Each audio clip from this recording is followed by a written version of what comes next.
Hello, welcome to Subjective Insights. Long time no speaky because I've been putting my head in the ground. You know, where you go in a slump and you just kind of, you just settle for just barely keeping your head above the water, you know. But yeah, so some subjective insights on the joys of fitness. You know, like in my case, strength training and hypertrophy training, posh word for getting bigger.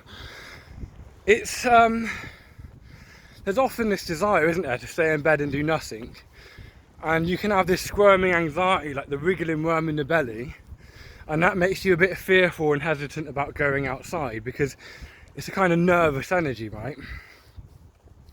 And the knee-jerk reaction to this nervous energy is to just hide yourself away and not do anything, and this nervous energy just increases and gets worse and worse and worse. And as it gets worse, it feeds on itself. I think this is kind of the root of a lot of forms of depression. Like a lot of people who have psychological illnesses, they're self-fixated.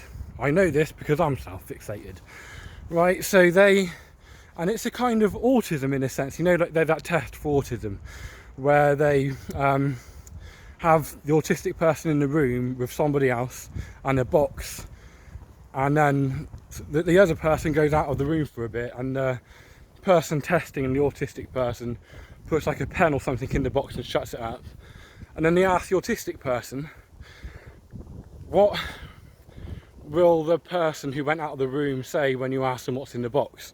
And the autistic person will say a pen, because it's inconceivable maybe, or hard to conceive for them, that somebody else can have a different perspective, a different awareness than them, that something that's so obvious to them couldn't also be obvious to other people.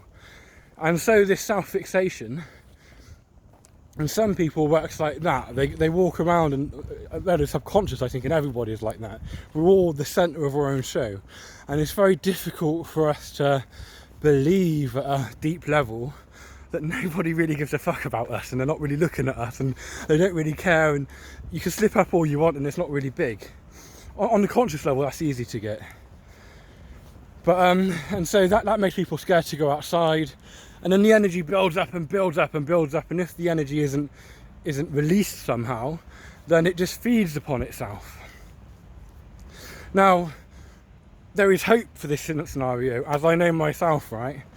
You can be really anxious, and then you get in the gym or you start doing something like with a lot of physical effort in it, and after about a couple of minutes you forget about it, you settle down. And then when you finish the workout, it's like you get a good window of peace, you know. You get your body doesn't have the energy to beat itself up anymore, or to fuel the mental agitation of beating itself up, you know. It's kind of like maybe a squat is worth the amount of energy that a billion or 1,000 or some arbitrary number of negative thoughts, you know, about yourself are.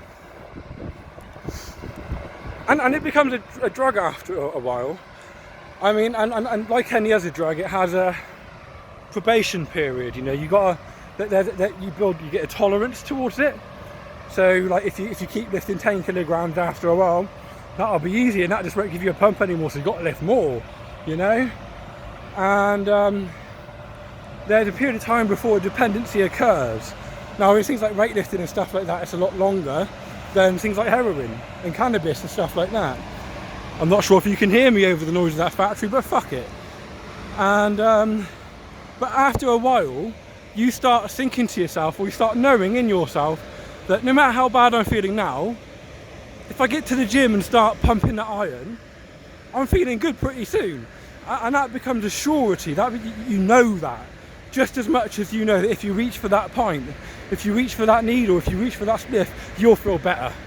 It's the same thing. The thing is, and that's not bad, humans are addictive creatures. Everything we do, we addict to. Most people are TV addicts.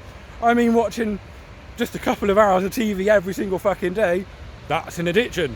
So it's not a bad thing. You just got to change out bad addictions for good addictions, or addictions that bring you a kind of life that you want for ones that don't. And it's a path, it's not a straight line, there's no on and off switch. Nature is gradual progression. Goodbye.